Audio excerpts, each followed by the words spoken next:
So we are here a little bit after the draft. We're towards the end of June. It's June 28th. Still not a good team here. So we are definitely firmly in team that is going to be selling what we can and moving on, looking on to next season, 2025 here. A little bit of an update on the team.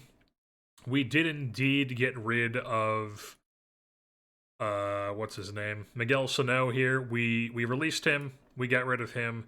Nobody has picked him up. 46% strikeout rate. I mean, just you can't play that. His career's cooked. It's done. It's over, folks. It's Jover, as they say. But our new DH is now Nolan Shanuel because we made a couple changes. At one point, we did have where is he? I should probably take Calhoun off playing every day at first base because I wanted to get him some first base ABs and make him more valuable of a player to have in the system. Not that he's like the greatest option to have, but anyways, I just happened to see that as I was looking here. As I'm now looking for the guy who is on waivers because this recently happened. So Hunter Dozier here, we are going to send back, refuses to be demoted. We called him up. He was the DH for 12 games, 13 games total, 12 starts. As you can see, doing very much not DH-like things. So Hunter Dozier got DFA'd immediately after this stint, and he is now refusing to go down. So we are just going to, well, let's see if we can trade him. Highly doubt it. But let's see. Maybe there's some crazy ass team out there like the Nationals who value him. Nope. They do not. So Hunter Dozier, we are just cutting bait on him. Goodbye. Making our budget issue even worse, but who cares at this point? The season is cooked, folks. So we go back to lineups here. As you can see, our new DH is Nolan Shanuel. He's DHing. Against righties, and our first baseman is Evan White, who is back up in the big leagues here, has not played. He came back from his injury, was on a 13-game minor league assignment for rehab assignment, and as you can see, just performed swimmingly. Just what you want to see for a guy you're going to be planning on calling up here. Just a fantastic performance down in AAA. Just love to see this. 2 home runs, though. Positive stuff. So, 11% walk rate. Not too shabby, but at some point, this is due for some regression here. An 088 BABIP. So Evan White is up playing first base for us because that's what he does. Plays an elite first base. He is still on that ridiculous contract the Mariners gave him. We only have 1 more year locked into that, and depending on how he performs down the stretch here, maybe he's an option to play first base for us next year. Who knows? We're open to anything. But right now, he is our first baseman. Shanuel moves to DH, even though he wasn't terrible at first base. Positive ZR, we'll take that. He's cooled off a bit with the bat, but, it's what we've got. He's DHing. Evan Weiss at first. Also, Joe Adell strained his hamstring. He was basically like a league average bat in his 30 games, 123 plate appearances, 6 home runs, 4 doubles. Did not steal any bags, was not hitting for average, but he was walking quite a bit, a 16% walk rate there, striking out a bit higher than you would like, but, I mean, I'll love the walk rate, love the home runs.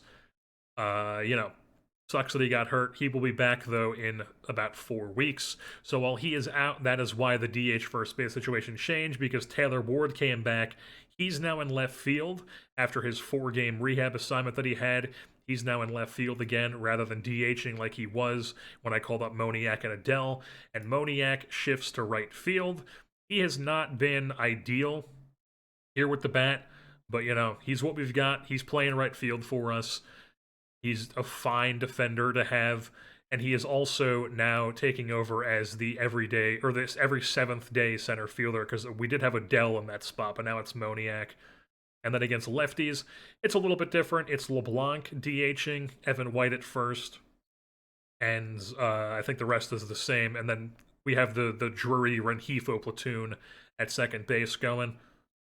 But yeah, that's what the lineup's looking like right now. The pitching wise, things are not looking great.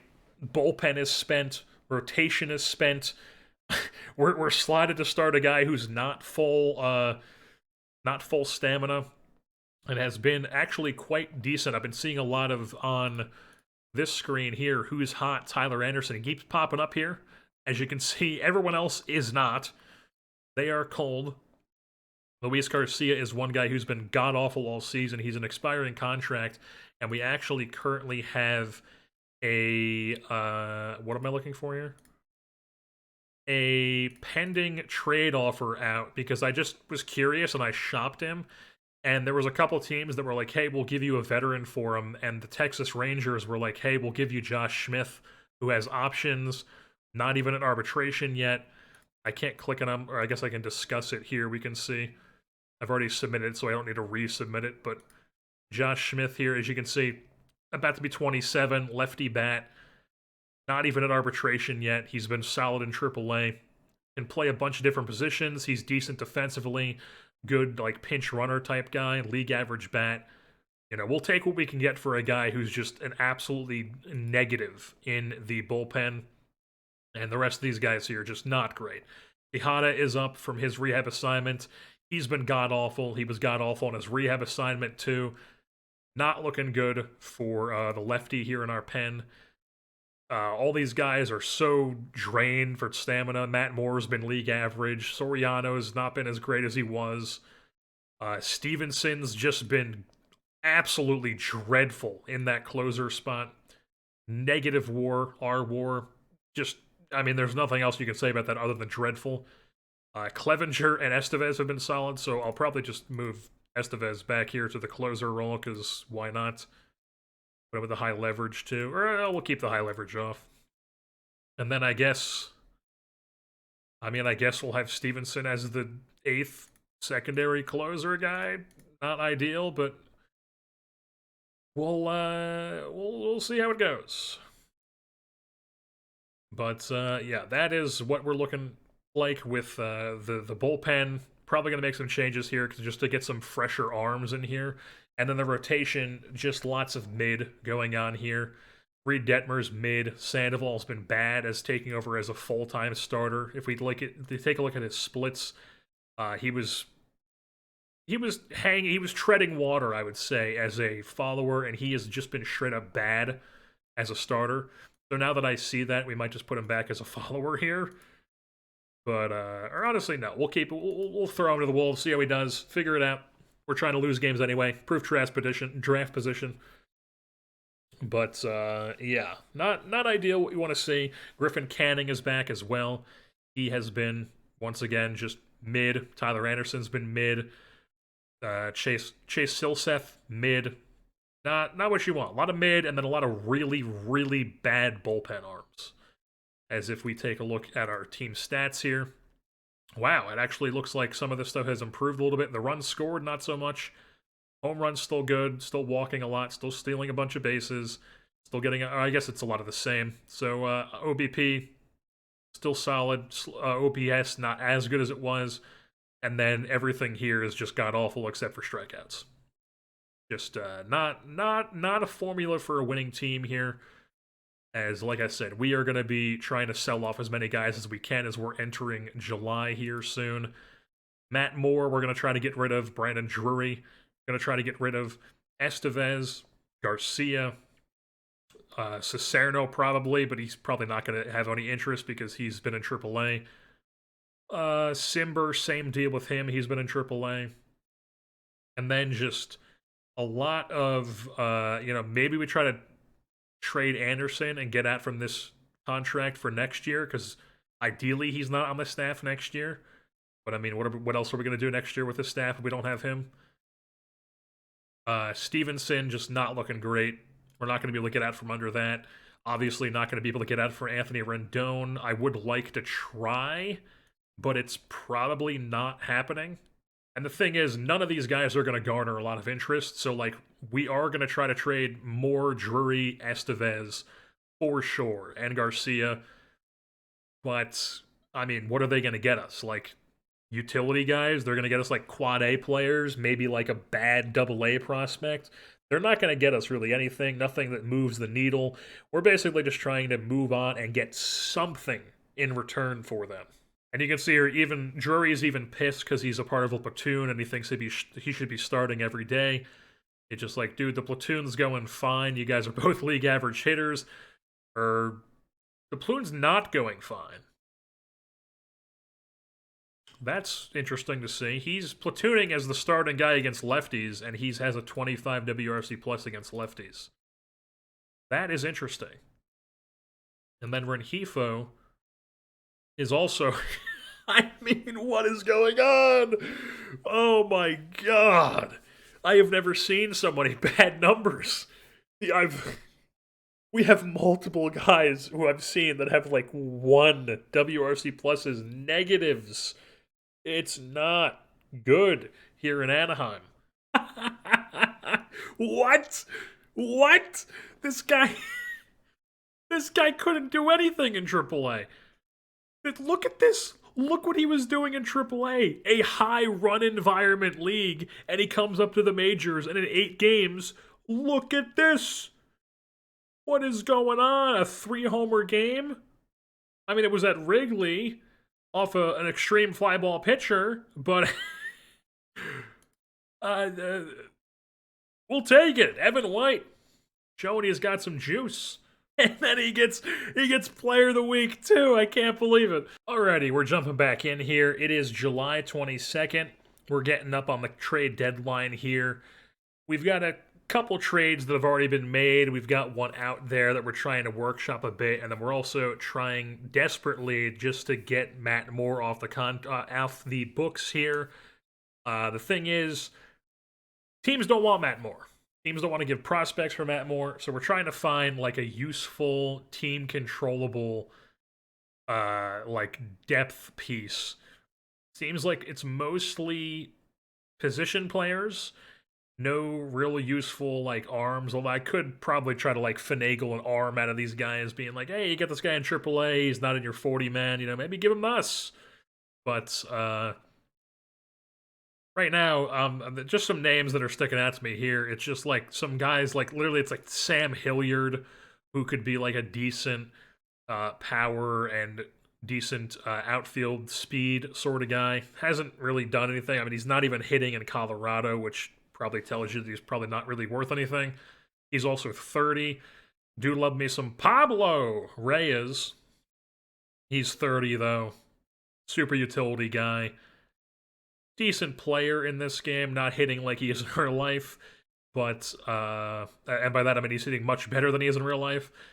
But, is he really a guy who moves the needle for us? Is he somebody that we actually really need? Probably not. We also probably don't have space for him on the roster. I don't really want to send down any of these guys.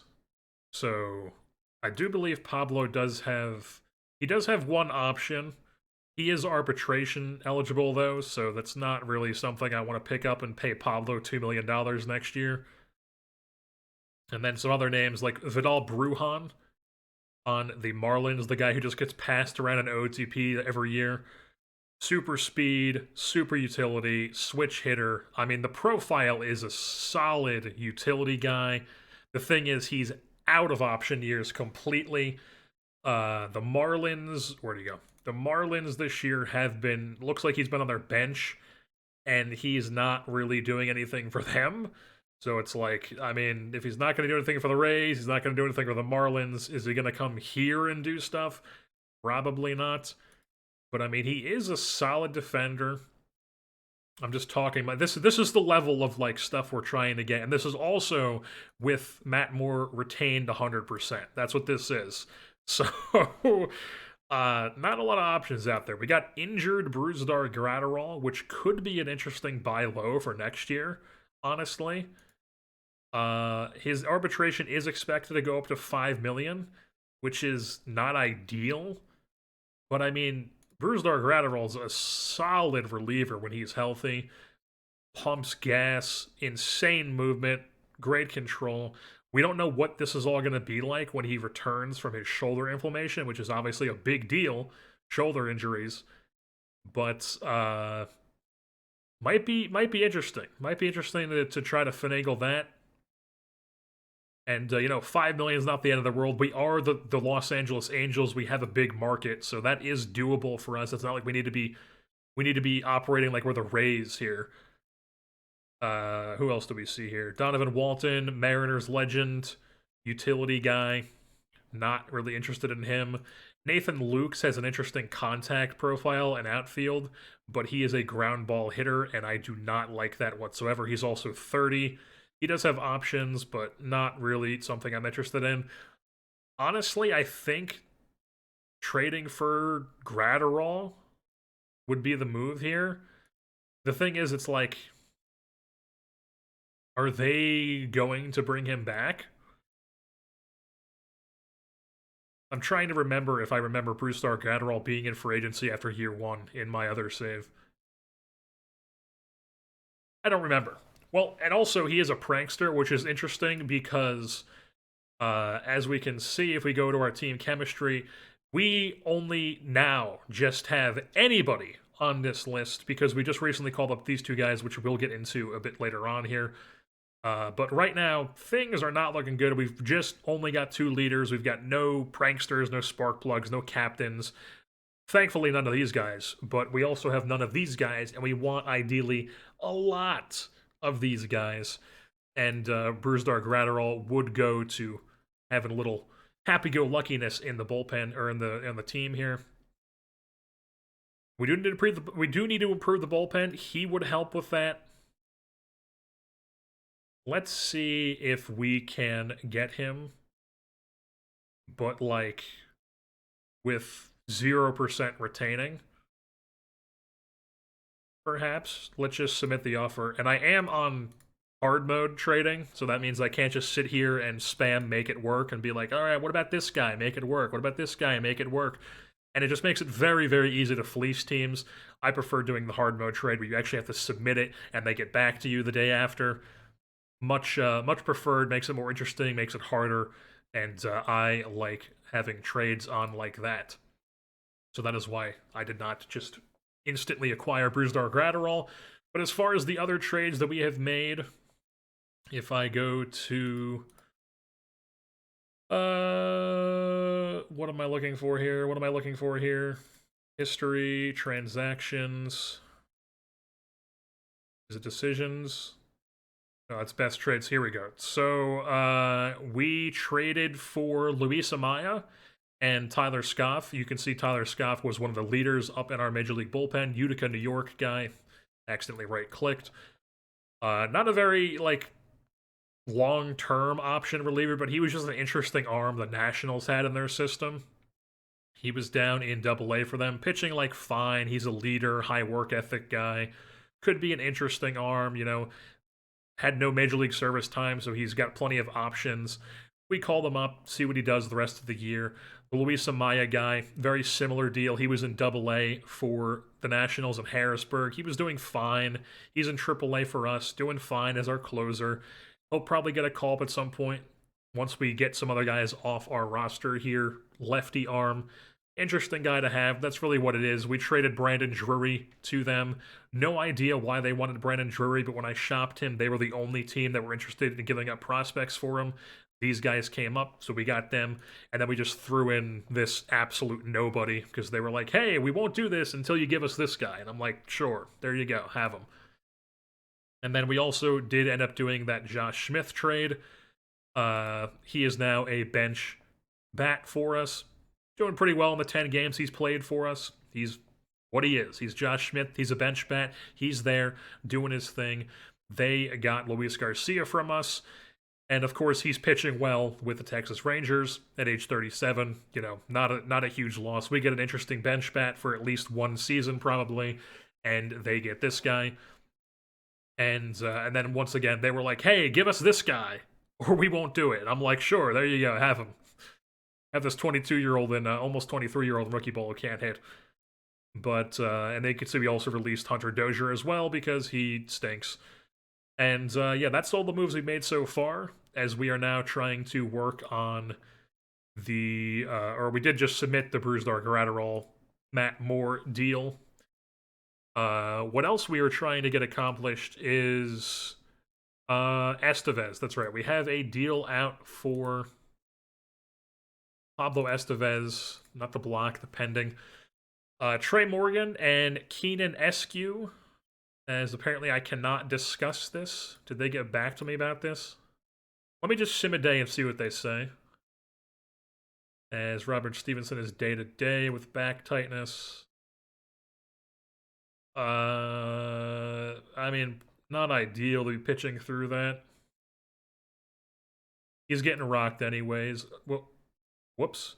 Let's just give him a little like, hey, take it easy for like 15 days, get a reset, come back, maybe things figure it out.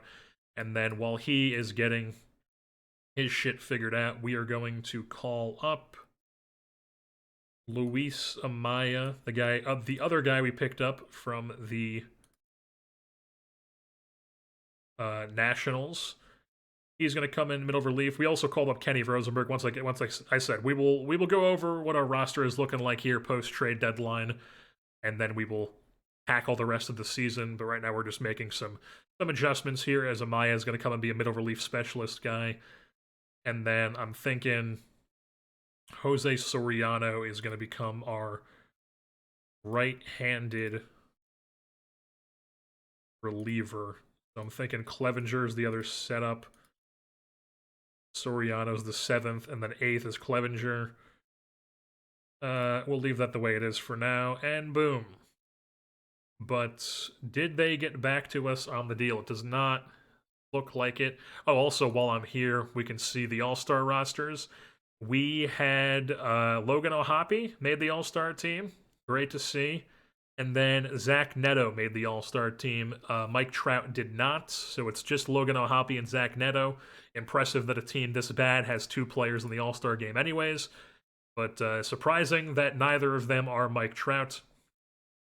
As can we get a response on these trades? There we go. So Tampa Bay says no way. So Tampa Bay had an offer out to me that I noticed where they were like, hey, we want Estevez and Chase Silseth. Probably more so Silseth, which I don't want to give up because I feel like he's actually like a decent prospect to have, a decent guy in a rotation. Could be like a 3rd starter, maybe. 4th starter, ideally, probably. And Estevez, who we're trying to get rid of, and they're like, hey, we'll give you Trey Morgan, who I know from LSU, lefty first baseman. Not hitting at all for them. Quite bad, actually. But he's a high leader, high work ethic guy. Maybe he turns into something. And then Keyshawn Askew is an interesting pitching prospect with 70 potential stuff. 24 years old, almost 25, so he's a bit older, but he's got 3 solid pitches. He's got above average movement, slightly below average control. Not the greatest personality, but extreme ground ball. Funky arm slot guy. Very interesting guy to have in the system. He's pitching well in Double-A. And just seemed interesting to get. So I was like, hey, we'll take Silseth out of this deal and just send it with just Estevez. And their response is no way. And the only thing they'll do it for is Joe Adell. So not going to be doing that. We're not going to be giving them Joe Adell. I am going to discuss trade again and then possibly... Or let's see what the Gratterall response was. Almost. And it's a fake almost, where they're like, hey, almost, just throw in Joe Adell or Taylor Ward. And I'm like, not doing that. So maybe we just do it with 100% retained. I mean, maybe we can finagle it, because, I mean, he's an expiring contract anyways. I mean, it doesn't really matter if we retain it or not. We're just not going to get the booster the rest of the season to be able to, like, claim waivers and stuff like that. But maybe if I offer it with, like, half retained, they'll still do that. We'll see what they say about that tomorrow. And then for this Tampa Bay deal, do we have any other, like, expiring contracts we could throw to them? I mean, I highly doubt they want either of these guys. Same with Quijada. The thing about Quijada is he's getting rocked in AAA and the big leagues. Probably not. I mean, his ratings seem like he should be a guy, but he's not performing like a guy. Uh, hmm. Maybe we can throw him Aaron Hicks, who's been like serviceable this year. He was on fire at one point. I think he did not win an award, but he was on fire at one point. You know, maybe we can like I highly doubt it, but maybe we can finagle him Aaron Hicks, and they're like, ah, yeah, that'll move the needle. That'll for sure move the needle for us. Let's Tampa Bay. Because we don't have like a prospect we can throw in. We don't have the system to be like, hey, we have these prospects we don't really care about. It's just like we've got nothing, buddy. We got nothing to give you. Or maybe we'll need more though.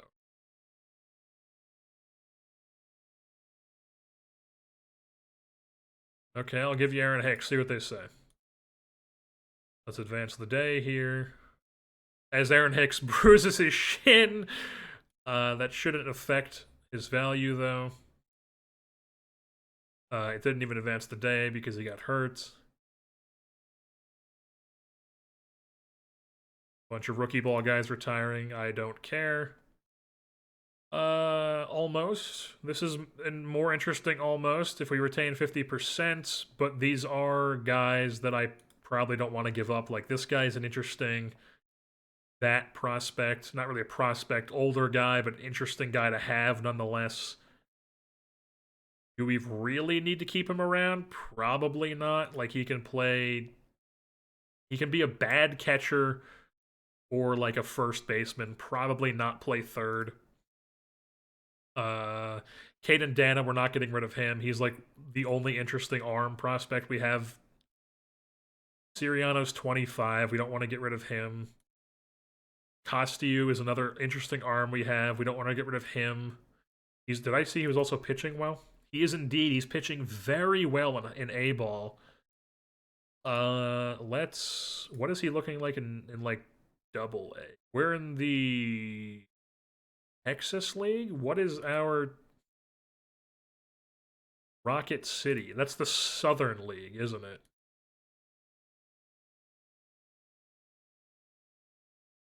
The Southern League, yes. So what are his ratings in the Southern League? Probably not quite ready for the Southern League. What is our Northwest League? Yeah, we can get him in the Northwest League. We can give him in high A here. Go to Tri City. See what you do in Tri City. But we're not giving him Kyron Paris. We're not giving him Ward. We're not giving him Detmers. I think we are going to bump it like one more time to like 75%. And yeah, no, 75%. We'll submit that, see what they say about that. And then Tampa, once again, are like, no, we only want Joe Adele. So what about this guy's the non-factor for me. He's more of a throw-in. What if we do this? What if we say, hey, we'll give you Estevez, and you'll give us Keyshawn Askew? Because I don't really think Estevez has any trade value, is the thing.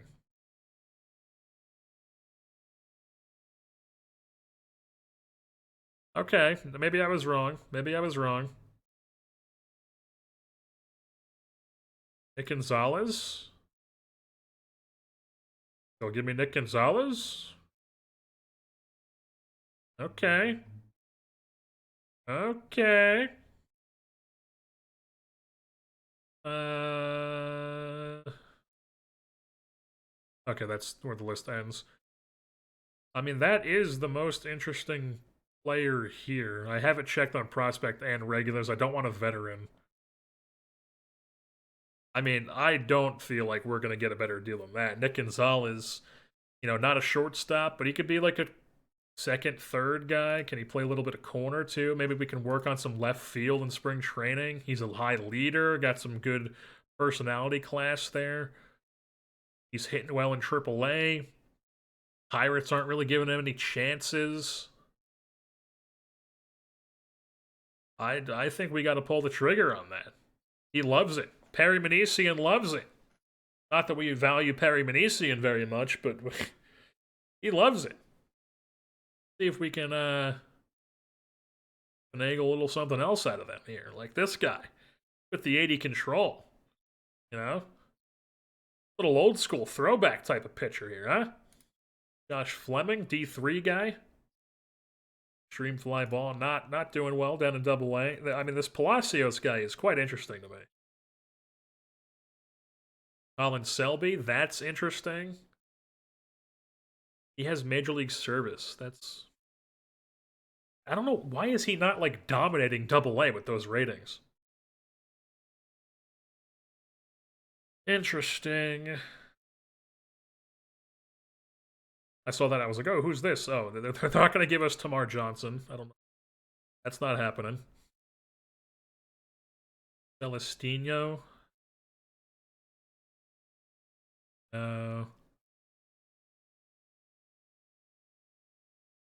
What about AAA arms? Chris Gow. Geronimo Franzua. A lot of mid. And he's also 30. Never mind. Never mind. As we are looking, Connor Scott, no. Cannon Smith and Jigba. I've noticed that it's fun to say their name with an Aussie accent, just like Travis Bizona. I do like the profile. Doesn't seem like they're playing him. They're giving him a shot. They're not giving him a shot, I should say. I highly doubt they're gonna do this. This would be insane if we could pull this off. But I'm like, hey, we'll give you Estevez. Give us Gonzalez, Smith and Jigba, and Luis Palacios. Could be interesting. Could be interesting. I don't like anything about Palacios except for his control, but that control can like really play up to all this other stuff. I mean, the league average movement especially is good enough to get by. I feel like he could be an interesting piece. So we are going to submit that and see what they say as Joe Adell is ready to come off the IL. And they haven't even gotten back to us yet because we can't advance it because Joe Adell's ready to come off the IL. As we are going to throw him on a rehab assignment at least for like a couple days. Please get back to me. Boom. The Dodgers would like... Probably don't want to give that guy up. Probably don't want to give Calabrese up. How is he doing this year? Not great. Not great at all. How's he fielding? Also not great. This guy's too young to give up. 24-year-old Chase Cheney. I mean, you're 24 in A-ball. Is this guy... He's not even on like my list or anything. That control's not good enough to like make everything else play up. I'll give you that guy, sure. Yeah, we'll give you Chase Cheney. Boom. We'll take Brusdar Gratterall, have him on our team next year, see how he does coming off of shoulder stuff. Is this risky with the shoulder thing? Absolutely. But, I mean, we're trading away an expiring guy, so let's do it. Brusdar Gratterall, now a member of our organization, doing the reverse Otani trip. And then Mr. Pittsburgh here. They also want Chase Cheney. Well, too bad. He's not in my system anymore, buddy. Starlin Gill. I mean, 60 range is okay, but it's not enough for me to be like, hey, you're 24 in double A. We can overlook your bad bat because you have good range. That's not like a play shortstop overlook bat level range. That's like we're having you in the minors just to have some decent defense in the minors level range. This guy's not ideal. He's in triple A. Has not hit well at any level this year. He's just been kind of bouncing up and down. He's like mid to the umpteenth degree.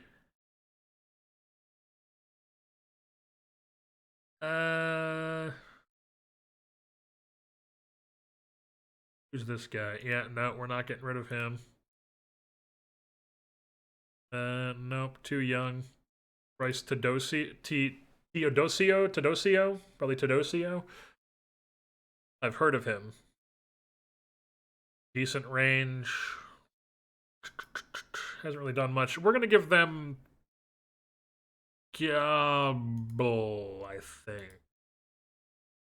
Yeah. Yeah, we're going to give him Estevez and Gobble. They're going to give us Nick Gonzalez, Cannon Smith and Jigba, and Luis Palacios. Boom. We have made more deals. So Brusdar Gratterall, obviously, is just going to go straight onto the IL. That's all we have to do for that one. And then Angels Pirates. Nick Gonzalez is going to be in the big leagues. Cannon Smith and Jigba is going to be in AAA at least for now. I'll probably throw him on the prospects list as well. What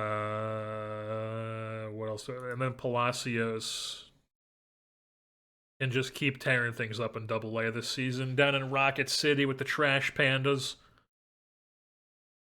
Alright, so we traded an arm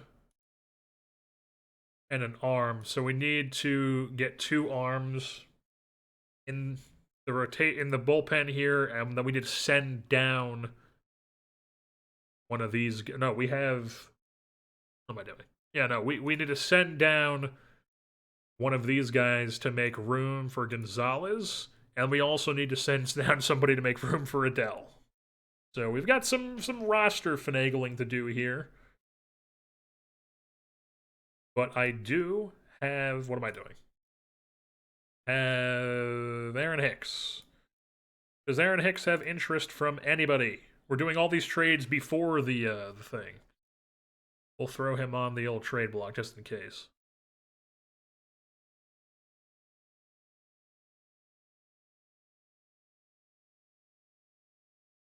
Okay. A lot of the same guys I'm seeing. Yep. Yep. The thing is, Aaron Hicks is a guy who is going into free agency, and some of these guys have team control. Like Pablo, for instance. Pablo! Paul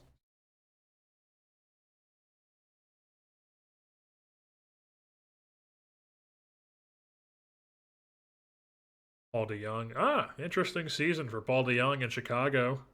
Not a great defensive. I was looking at because I was like, oh, maybe we could like get a decent outfield or a decent shortstop defense for him next year. But nope, not happening. Brett Phillips. He's had insane defensive range in this game forever, and every time I ever play him, he never has good ZR. So, not a Brett Phillips guy. Carson Kelly, we don't need. Interesting player if we needed a catcher, but we don't. Danny Jimenez. I thought he threw harder than that, to be honest. Has his velocity gone down? It is not. I guess I just thought he threw harder than 94, 96. David Dahl is a 70 left field. Interesting. As in interesting as like I didn't know that, not interesting as in like I would like to acquire this player. Nathan Lukes is the guy I looked at. Yeah, we don't. We're not. I don't think we're going to be getting anything for Nathan Hicks. I just combined their names. Aaron Hicks. I think that's basically all we're going to be doing here, unless we want to trade Renhefo right now. Because the thing is, I don't want to pay him $7 million because he's like not. He's not ideal. So maybe we try to get Renhefo off the books for next year. And we can play Nick Gonzalez every day if we get rid of Renhefo. I mean, nobody wants this guy. Just brutal stuff. I mean, if nobody wants him now, I highly doubt anybody's going to want him in the off season.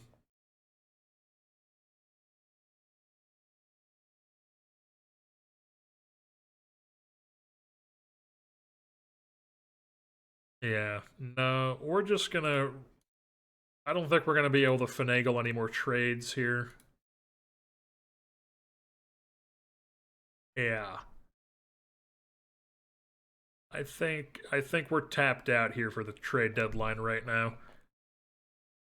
Oh, that's right. I wanted to see if I could trade Tyler in. We're gonna throw him on the block, and then I'm also gonna just throw Robert Stevenson on the block and see if we can get out from that contract. Because I would never in a million years give out this contract to a 31-year-old reliever. That's not how you operate. It's just not happening.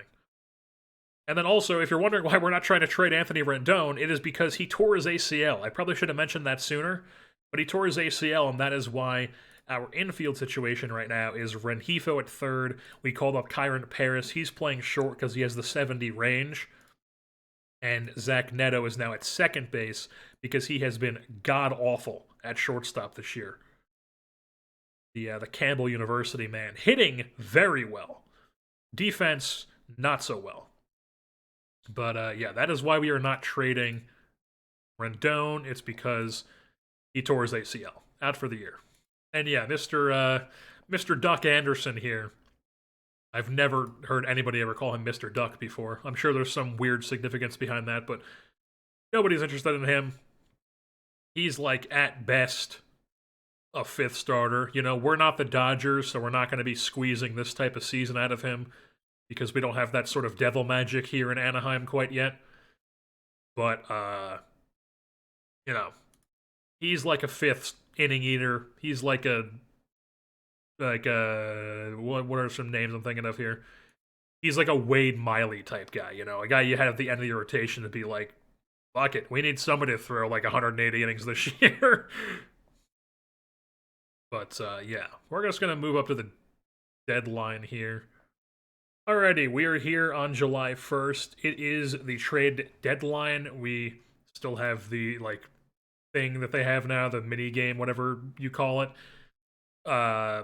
I'm not really sure if we're going to do anything. Really, the only person we have left to get rid of would be like Robert Stevenson, if we can get out from under that deal, or Tyler Anderson. But I mean, I just want to put Anderson on the block. On the block. I guess that doesn't update when you make trade, trading block.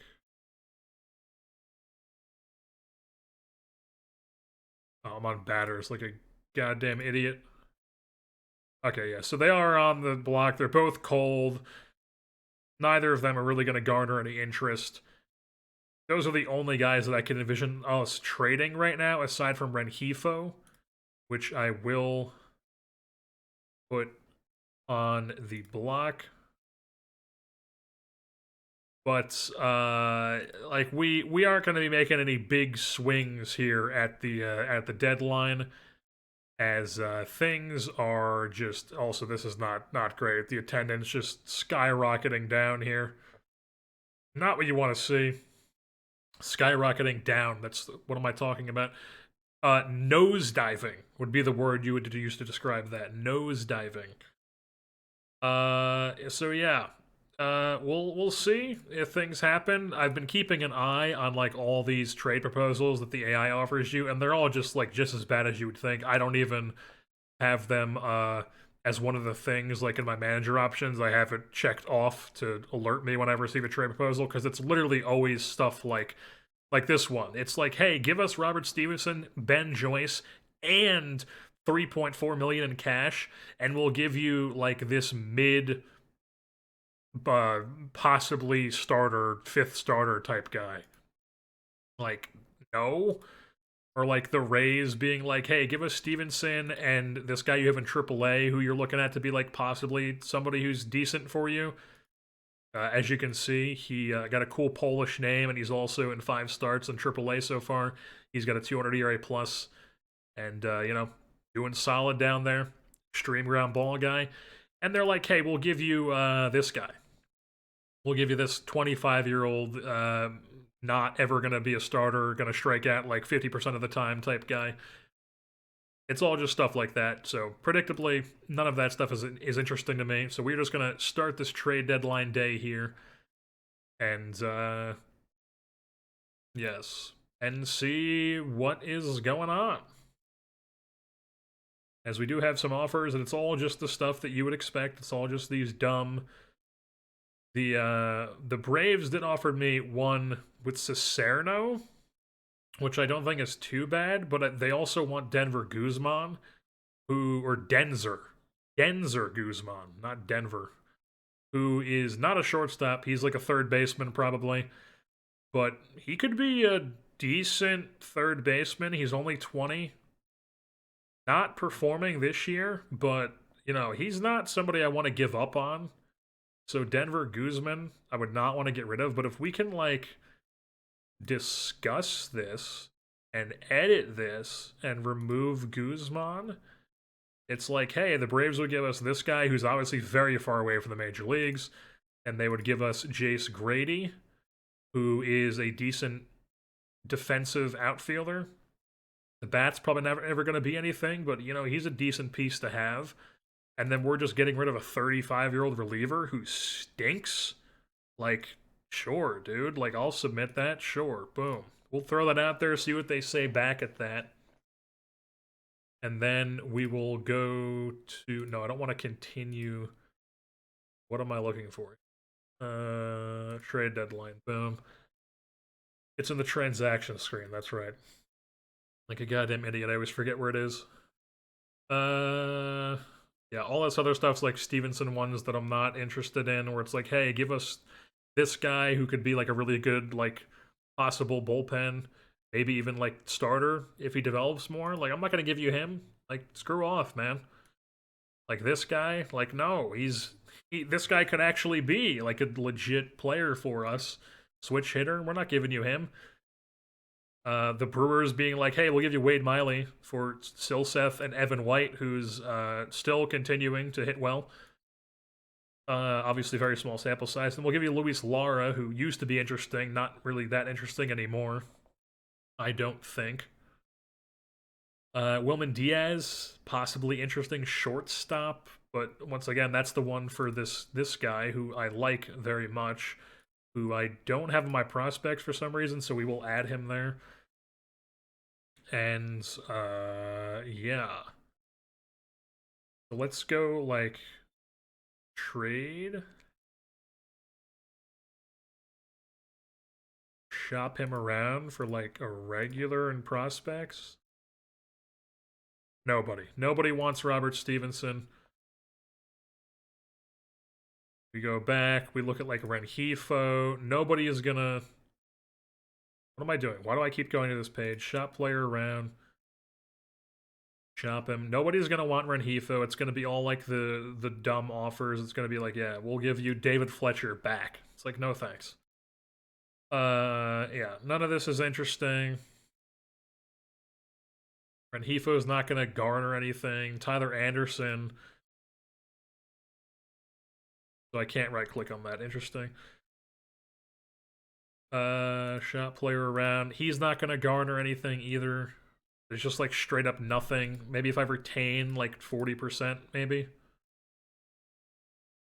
Yeah, just nothing. None of these guys have any trade value.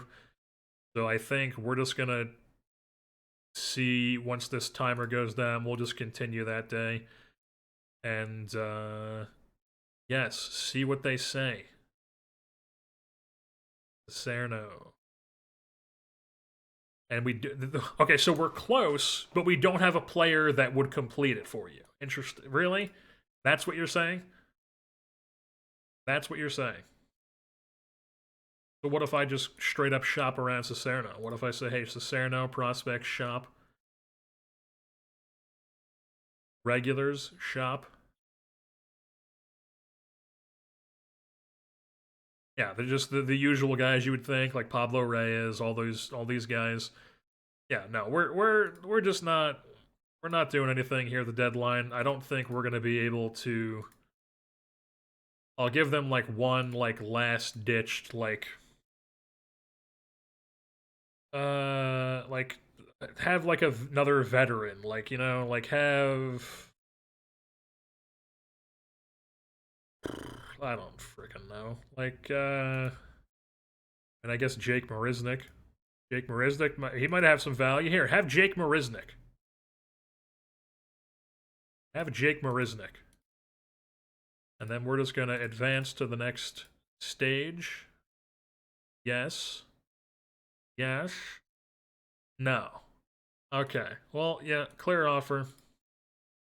Yeah, it's not happening, folks. It's just not. We're not doing anything at the deadline. We're not gonna be able to swing any deals for these guys. Any more trades we make will be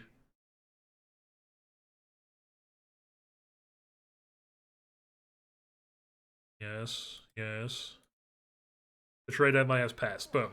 Any more deals we make is gonna be after the season is over in the off season.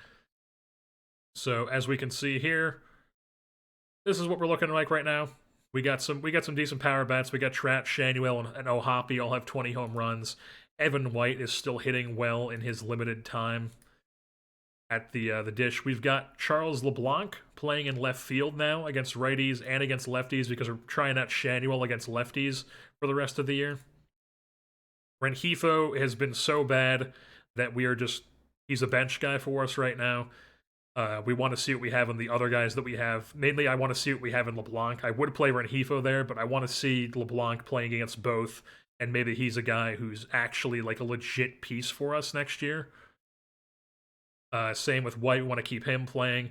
Gonzalez is playing third, and that's mainly another reason why because we want to get to Gonzalez playing every day, see what we have in him.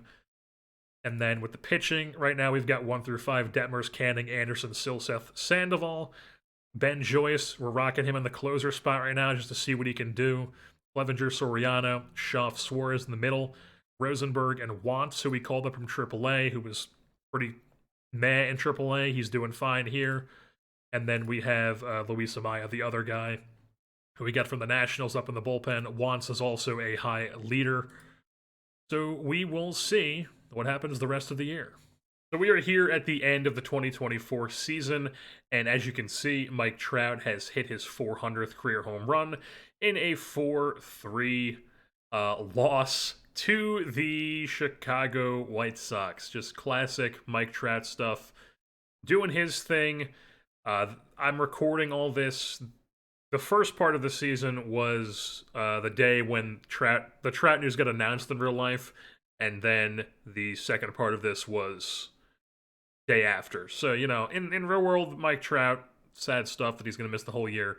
In this, doing Mike Trout things where he's absolutely tearing the cover off the ball, hitting, he actually had, if we take a look at his career stats, he actually has 401 home runs right now. Just doing his thing where he just, like I said, tears the cover off the ball, but the team around him is not great at all. If we take a look at our team stats here, you can see we finished 4th place. I guess we should take a look at our standings first. 4th place in the AL West, only better than the A's by just 6 games, not very much. 2-8 to finish the year, just a dreadful season here for the Angels. Looking around the league here, we got the Rays winning the AL East with the Orioles in the wild card, the Guardians winning the Central, Twins missing out, Rangers, Astros are both playoff teams, and then we saw Orioles, Astros are the wild cards, and then over in the National League, it's the Braves, the Mets, the Cardinals, the Reds, Dodgers, D-backs, Mets, D-backs. Interesting. So we have three wild. Wait, there is three wild card teams. So I guess we have a tiebreaker here. We have a tiebreaker in the American League between the Twins and the Yankees. I think once I sim a day, it'll decide that, but we will do that after. We can take a look. We can take a deeper dive into the standings and whatnot around the league after we go over our team here. As you can see, negative 87 run differential for our Twins for our Angels. Not ideal. Not what you want. If we go to our team stats, very similar to what was going on all year long, where we're getting on base, slugging, OPS was not bad. I mean, it wasn't great, middle of the road, but I mean, we weren't like an awful offensive team. Got on base a lot. Scored the fourth most runs in the American League. Had the third most home runs, most walks. Struck out a ton, though. Stole a bunch of bags. Had a negative base running, which is not what we like to see, because Ron Washington just likes to send his guys all the time. And then it just, once again, what killed us is the fact that we have just like the worst staff in baseball. I mean, I was expecting our staff to be not great, but at this level, probably a bit surprising. Obviously, we had the weird outlier where we had the most strikeouts in the American League, but everything else was just bottom of the league, like either 14th or 15th. You can see here we actually are a little scrappy here in the month of September, despite finishing 2-8, starting off September pretty well. We can see here with a 2-game set win against the Dodgers, a sweep of the Rangers, then getting swept, then a series win, and then a sweep, and then it's just not great to end the season. We did win this Texas series, so we managed to pick it up there at the end to get our 66 wins. We take a look at our lineups here. We do have a few guys on the injured list. I should go over that first. We got hit with the injury bug. I would say like right after the All-Star break, a lot of guys went down. Charles LeBlanc became a everyday player, and he was just continuing to tear the cover off the ball. 143 WRC plus in 200 plate appearances, which obviously isn't the biggest sample size, but I mean it's a good chunk of plate appearances where he is still just doing the damn thing. The Quebecois utility man at this point, because we were playing him a little bit at third base and left field there once he became a full-time player. Definitely an interesting piece to have around for next year's team, I think. He's upped his overall potential to an 80, or at least my scout has upped it, I should say, to an 80 as, what am I looking at here? I guess we just haven't gotten a scout update yet, but right now it says he's 50 out of 50, so very interesting to see there. What are we doing here? We're going back to the injuries. Tyler Anderson got hurt towards the end of the year. We know about Rendon. Nick Gonzalez got hurt, and he just now is on like a phantom rehab assignment because there's no minor league games. He was not that. No, actually, he was. He was okay in like 18 games. Pretty solid. But like I said, he got hurt, so he did not finish out the year with us. Who else got hurt? Joe Adele got hurt at one point. He's back in right field. Mickey Moniak's on the bench now because Taylor Ward got hurt, and he came back. He had a solid year. I mean, all around, if we sort by WAR here, Mike Trout at 5 WAR. He was, solid. Probably would have wanted a little bit more out of him. Like a 120 is obviously very good, but it's not like what I think of Mike Trout.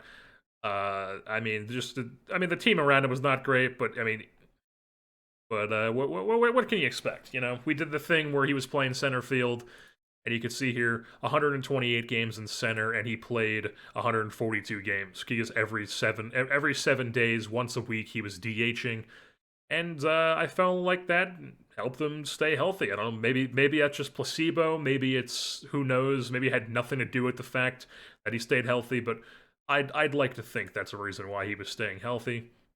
Logan O'Hoppe put up a 3 WAR catching. Zach Neto had a solid year, 122 WRC plus with 20 bombs.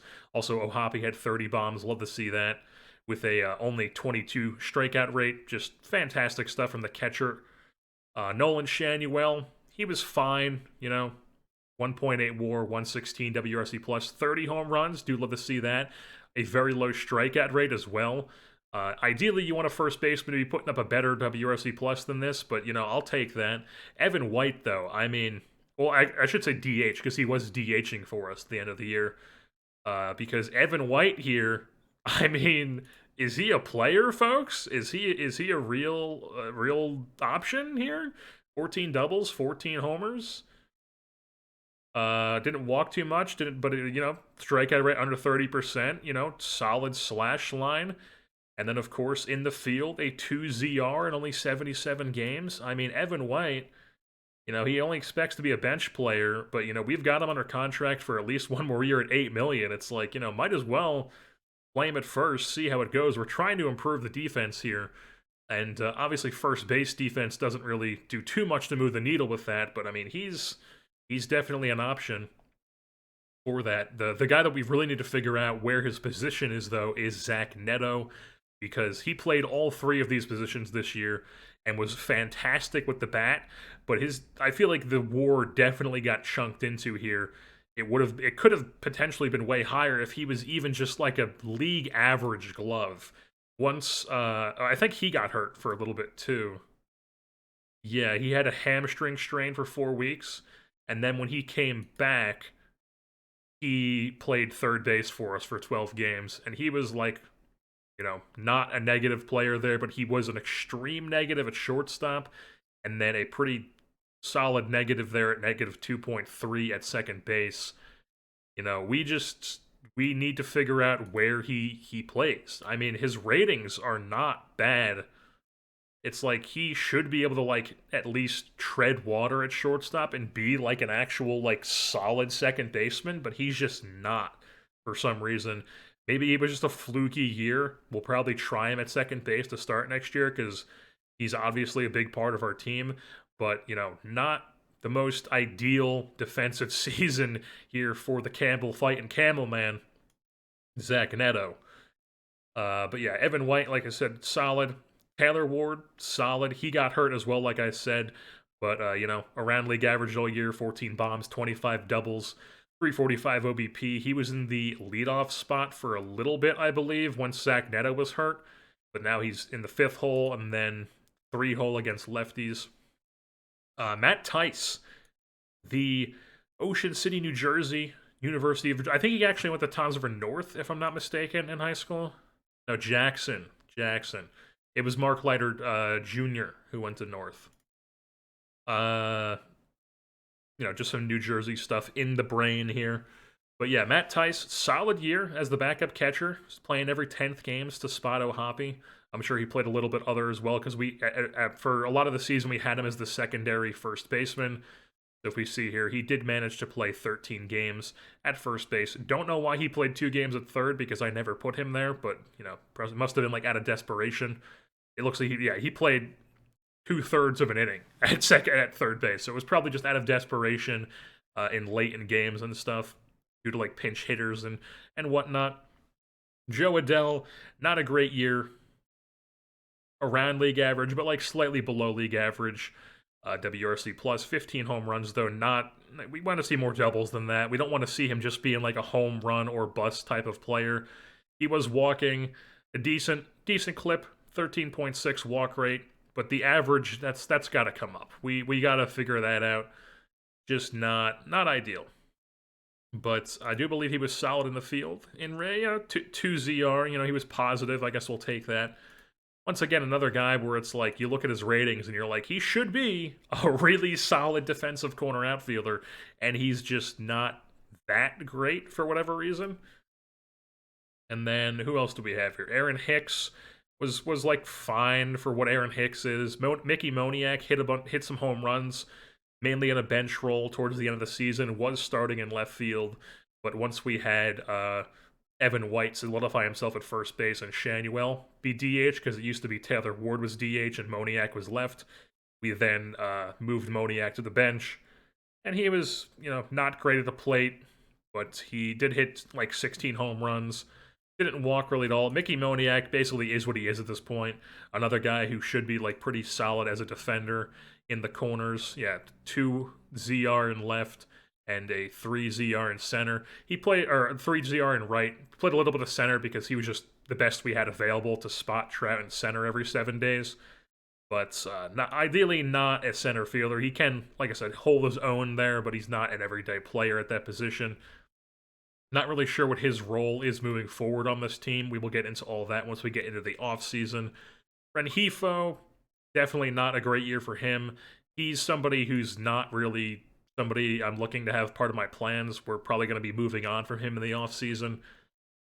Josh Smith, he was, bench player, 80 WRC plus, came in. He ended the year as a member of the starting the starting lineup because of injuries, but ideally Nick Gonzalez is in. Nick Gonzalez or Charles LeBlanc are in this mix here of infielders because Smith and Rengifo are just really not ideal.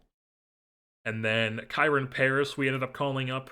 He played shortstop for us, even though it says he's a second baseman. I did that purely because it's an aesthetic thing, because I see here he's a second base, he's a 50 out of 50. So then if we move him to shortstop, he's a 45, and it's just, my brain sees that and go, oh my god! So we just left him as a set position to second base, but 65 range. He's a high leader guy, good eye. He did walk at a decent clip, but once again, a guy who struggled at the dish here, was mainly a defensive player. He held his own at shortstop. He was playing second base mainly in AAA with Salt Lake, was very good there. And then you had a positive ZR at short. So, maybe he's good enough to be shortstop for us next year. Maybe we go into next year with something like, I don't think the bats are really something that need to be addressed, to be honest, that much. Maybe we pick up like a piece here or there, but it's really the pitching that needs to be addressed. So, maybe I'm thinking next year it's like Neto at second, Paris at short, maybe LeBlanc starts at third, or maybe it's Gonzalez at third. I'd probably lean towards LeBlanc at third, and then Gonzalez is like the backup infielder, like the main backup infielder, then maybe get another guy who can play short to mix in as well. But I think that's what I'm thinking. Like this lineup is not going to be too different next season with the players that we have once we're all healthy. Because, like I said, I just think we have a solid group of bats. It is the pitching that we need to worry about. We sort by WAR here. A couple of guys with 2 WAR in Griffin Canning and Reed Detmers, purely because they pitched a bunch, sitting around league average, both of them. Nothing really more to say about that. They're league average pitchers, essentially. Nobody was good in the bullpen. Soriano was the best bullpen guy by WAR with a .3. We sort by ERA plus, and we had 3 guys above league average with ERA plus. We had 2 guys above league average with FIP minus, and just not a great year for the pitching staff, as you would expect. We tried a bunch of guys in the bullpen to see if we can maybe just spark something. Get some guys who we might be looking at to next year's team, and it's just not a lot of anything, really. Like, Rosenberg came up, was bad. Bachman was never good in a starting role or in the bullpen. At least I believe. He didn't pitch too much in the bullpen. Oh, he actually was pretty good. I think that was just, yeah. So maybe he's a guy who, because if you change him to reliever, his stuff ticks up a bit. And he's suddenly a guy that you look at and you're like, I wouldn't mind having this guy as a stopper sort of player. So maybe that's Sam Bachman next year, is he's our stopper. We will have to look into that. But like I said, really aside from that, like Ben Joyce wasn't really impressive, throwing 100 plus miles an hour, I should say, not 100 plus innings. But not a great line from him. Struck out a decent amount of guys. I guess it's not the worst line. Probably had a lot to do with the fact that our defense was so bad. And that is something that is... Maybe I should be looking to change up our bats a bit purely because the defense was so bad. We need to figure that out. I feel like a lot of it really got tanked because of Neto. But, like, everybody else wasn't too bad. It was really just Neto that killed us. Obviously, Trout was very good. Neto basically erased what Trout did as a positive. They just swapped each other out with the 11 ZR and the 10 Z minus 10 ZR. Just not ideal. But back to the pitching here. We called up this guy, Glenn Albanese Jr., extreme ground ball. He was fine in like 12 innings. Like, that's the level of, like, this guy's pretty, maybe somebody we could use. That's the level of stuff we're talking about here. Garrett Clevenger was, like, okay, around league average as a reliever. He's probably back next year just because he's going to be a cheap arbitration guy, and he's got really good really good 4-pitch mix, really, as a lefty side armor. You can always use a guy like that in the pen. Sandoval was just awful in the rotation. I mean, just straight up bad. I mean, this is unacceptable stuff here. Like, this is the type of stuff where if you do that in the rotation, I'm looking to move you to the bullpen. And, maybe that is his role next year. Who knows? Andrew Wantz barely pitched. He was not good. Jose Suarez was, like, slightly below league average, I guess. Not good. Tyler Scoff, the guy we picked up, one of the guys we picked up from the Nationals, was not good. A 67 ERA plus. Robert Stevenson was the big, not great player, the extreme fly ball guy they signed to a 3-year deal. Just flat out bad for us in a high leverage role as well. I mean, just nothing going for us here in the pitching staff. I mean, basically none of these guys are people we're looking at as, like, key pieces. I guess I shouldn't say that. Like, obviously, like, the most ideal Angels staff would be, like, Canning, Detmers, Silseth, and Sandoval, but it's like Sandoval's probably more of a bullpen piece at this point, which, I mean, he could be, like, a really sick bullpen. He'd probably tick up just like Bachman. Yeah, we could absolutely put him in, like, the bullpen and just have him as, like, a multi-inning guy, as, like, a failed starter. We'll probably look into that, but, like, Detmers is somebody who ideally is a part of our long-term plan here. Canning is 28, coming to the end of his team control here, so he's somebody who, right now is vital to us, but not probably long-term. Silseth has the outlook, like the makeup to be like a solid starter, but we'd like to see obviously this improve. And I feel like a lot of these guys would improve if we just get the better defense. We get a better defense behind them, and things maybe start looking up. Start looking up. We will have to see. Taking a look at the playoff bracket here before the playoffs get underway. We got the Rangers, Rays, Braves, and Dodgers who have the byes. Pretty expected with Braves and Dodgers. You could see the Rangers. The Rays, I mean, they're the Rays, in real life, they're not great, but, if you told me the Rays were, like, the bye team, I'd be like, sure, whatever. They won the AL East. And then we got the wild cards here. In each side, we will see how things shake out. Oh, first, I do actually want to look at the stats here for the hitters and the pitchers. This is league combined here. So we've got the batting average leader in the entire league was Bobby Witt.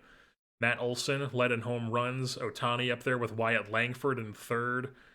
Also led in RBI with 141 RBI. On base percentage was Acuna with Evan Carter in the second spot. The Rangers are just, like, sick nasty in this. Slugging percentage, Elly De La Cruz. OPS was also Elly De La Cruz. He also had the highest WAR with Jackson Holliday right behind him. Jackson Holliday look at this stuff, man. My God, we need guys like this. We need young guys like this. Elly De La Cruz, out here 30-30 year, just incredible stuff. Hits leader Wyatt Langford. It's all the rookies, man. It's all, like, the young guys. It's all, like, Wyatt Langford, Elly De La Cruz, Jackson Holliday, just peppered all over these. 22 triples for Elly De La Cruz, 52 doubles for Langford, 61 stolen bases for Victor Scott. Joey Gallo leading in strikeouts. Edouard Julien there. You don't like to see that. When are you going to rule again, Edouard Julien? Extra base hits was Langford. OPS plus, Acuna. Trying to see some, like, surprise names anywhere here. Ossis was in the top 5 for extra base hits. Not too many surprise names I'm seeing in here. Just the level of like what the rookies are is really the most surprising thing. With like Jackson Holiday being the second highest WAR in the league. Then if we take a look on the pitching side of things, ERA leader was Shane Bieber. Chris Paddock being in the top 5 is definitely surprising. The saves leader was Edwin. The WAR leader, Scooble. Quintana being top 5, I'd say, is pretty surprising as well. Maybe not, but he's 35, so I'd say that's pretty surprising. Me, top 5 in WAR. Strikeouts, we got Burns. Strikeouts per 9. We got a bunch of Dodgers. Sale there in the top 3. What else do we got here? ERA plus, Bieber, Scooble, Burns, Paddock there once again. Great year for Paddock. And then that's really all that I care about with pitching stats. We go to fielding leaders. And what am I looking for here? We're looking for zone rating. It's Javi Baez. What do you do with the dish? Very Javi Baez. 2% walk rate. Love to see it. Not too many surprising names in here, though. Grisham, Lindor, Buxton. Yep, what you would expect. And then we take a look at, like, Jorge Alfaro with the highest caught stealing percentage. Started 124 games with the White Sox this year with his 75 grade arm. Did he have a good framing? I mean, solid year behind the plate for Jorge Alfaro. You'll take that. You'll take that from a team like the White Sox. Sean Murphy's in there, too. Pinto, Vasquez, Moreno. I don't think Hoppy was the greatest defensive catcher this year. What was his stats? Yeah, I mean, positive. He had like a 1 framing run. The catcher ERA, not great. He's not the greatest defensive catcher, but he's like good enough. And then the bat obviously makes up for the fact that he's not Jorge Alfaro type numbers this year. He's not putting up like Patrick Bailey type framing numbers either. Jake Rogers with 8.9 framing runs. I guess I wasn't familiar with your game, Jake Rogers. Did not realize you had that framing capability. Yeah, Raleigh, big dumpers up here. Christian Vasquez. A lot of guys you'd expect. Miguel Amaya is pretty surprising. I feel like you wouldn't expect him to be playing that many games for the Cubs, is really what it comes down to. Like, if we go to the Cubs, who caught for them? I'm getting, like, totally distracted by, like, stuff like this. I guess Yan Gomes. I'm not really sure who. I'm like, does Amaya catch for them a lot in real life? I don't know. I feel like I'm like blanking on who the Cubs' main catcher is right now. But yeah, let's stop getting bogged down here, looking in the weeds of being like, oh wow, Miguel Amaya caught for the catcher or caught for the Cubs. I mean, you can't make this stuff up. Luckily, it's not a long-term injury. I've had some stuff like this happen with long-term injuries, but Mickey Moniak's out here getting hurt, stepping awkwardly on a curb. Figure it out, man. What are we doing? Alrighty, we are here at the end of the playoffs, start of the offseason. Not a great score here for us in the first season. Do a better job, Robert Pollard. And then take a look at the playoff tree here. In a probably not that surprising outcome, the Atlanta Braves are your 2024 World Series champions. They beat the Dodgers in the NLCS and then beat the Rangers here in 5 games. In the World Series, the Rangers beat the Rays in 7 to get there. And overall, not a very surprising matchup here with how the Rangers were with Wyatt Langford and Evan Carter this year.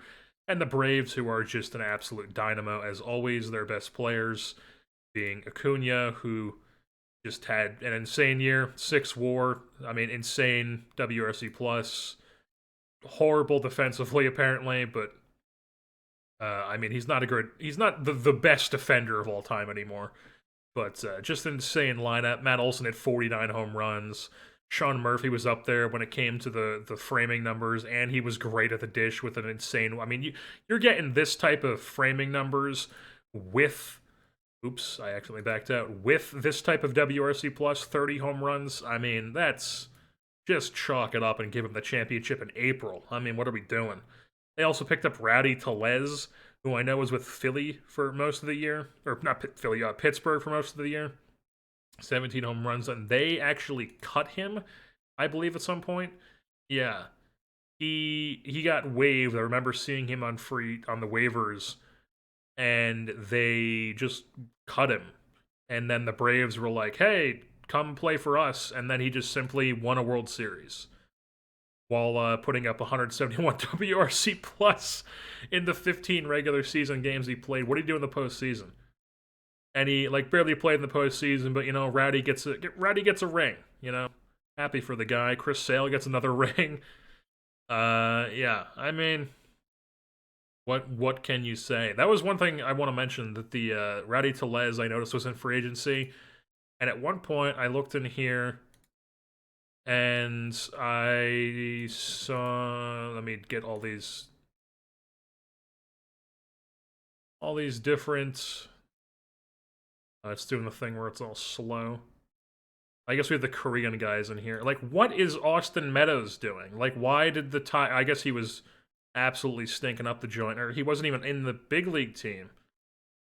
Like, Austin Meadows was in indie ball this year because they had him in the that's the Atlantic League. He was with the Southern Maryland Blue Crabs. I mean, he was with the Blue Crabs this year.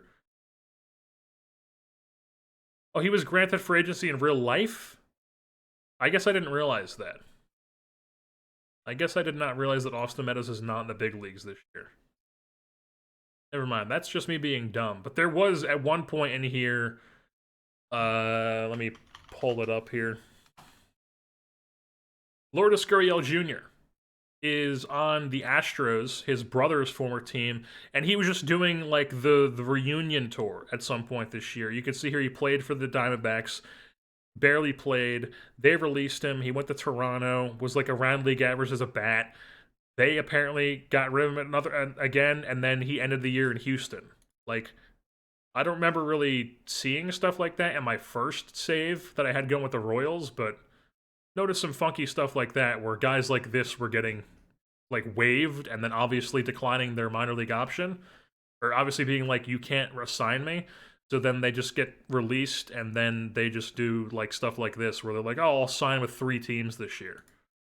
Very odd stuff. And like, Gurriel's not the worst player. Like, I could have signed him at one point, but I mean, like, we didn't have really room for him, and it's not like he's a guy that would have like moved the needle for us. But yeah, that'll do it for the 2024 campaign as we get ready to embark on the off season and really get down to business.